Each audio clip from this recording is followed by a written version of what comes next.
अब तामस ज्ञान का वर्णन करते हैं।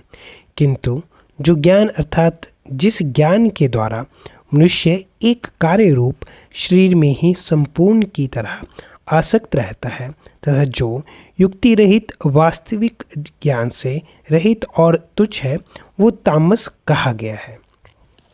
तामस मनुष्य एक ही शरीर में संपूर्ण की तरह आसक्त रहता है, अर्थात उत्पन्न और नष्ट होने वाले इस 5 भौतिक शरीर को ही अपना स्वरूप मानता है। वो मानता है कि मैं ही छोटा बच्चा था, मैं ही जवान हूँ और मैं ही बूढ़ा हो जाऊँगा। मैं भोगी, बलवान और सुखी हूँ। मैं धनी और बड़े कुटुंब वाला हूँ। मेरे समान दूसरा कौन है, इत्यादि।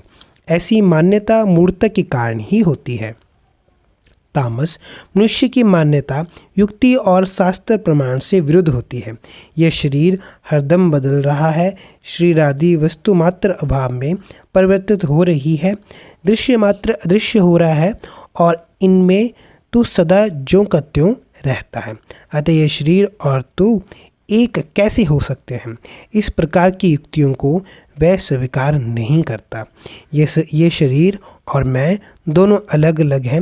इस वास्तविक ज्ञान विवेक से वह रहित है। उसकी समझ अत्यंत तुच्छ है, अर्थात तुच्छता की प्राप्ति करने वाली है। इसीलिए इसको ज्ञान कहने में भगवान को संकोच हुआ है, कारण कि तामस पुरुष में मूर्खता की प्रधानता होती है। मूर्खता और ज्ञान का आपस में विरोध है। अतः ज्ञान पद न देकर यत और तत्पद से ही काम बताया है। युक्ति रहित अल्प और अत्यंत तुच्छ समझ को ही महत्व देना तामस कहा गया है। जब तामस समझ ज्ञान है ही नहीं और भगवान को भी इसको ज्ञान कहने में संकोच हुआ है, तो फिर इसका वर्णन ही क्यों किया गया? कारण कि भगवान ने 19वें श्लोक में ज्ञान के त्रिविध भेद कहने का उपक्रम किया है। इसीलिए सात्विक राजस ज्ञान का वर्णन करने के बाद तामस समझ को भी कहने का आवश्यकता थी।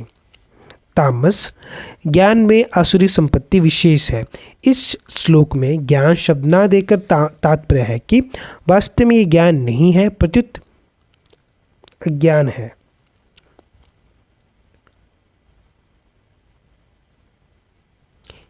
ये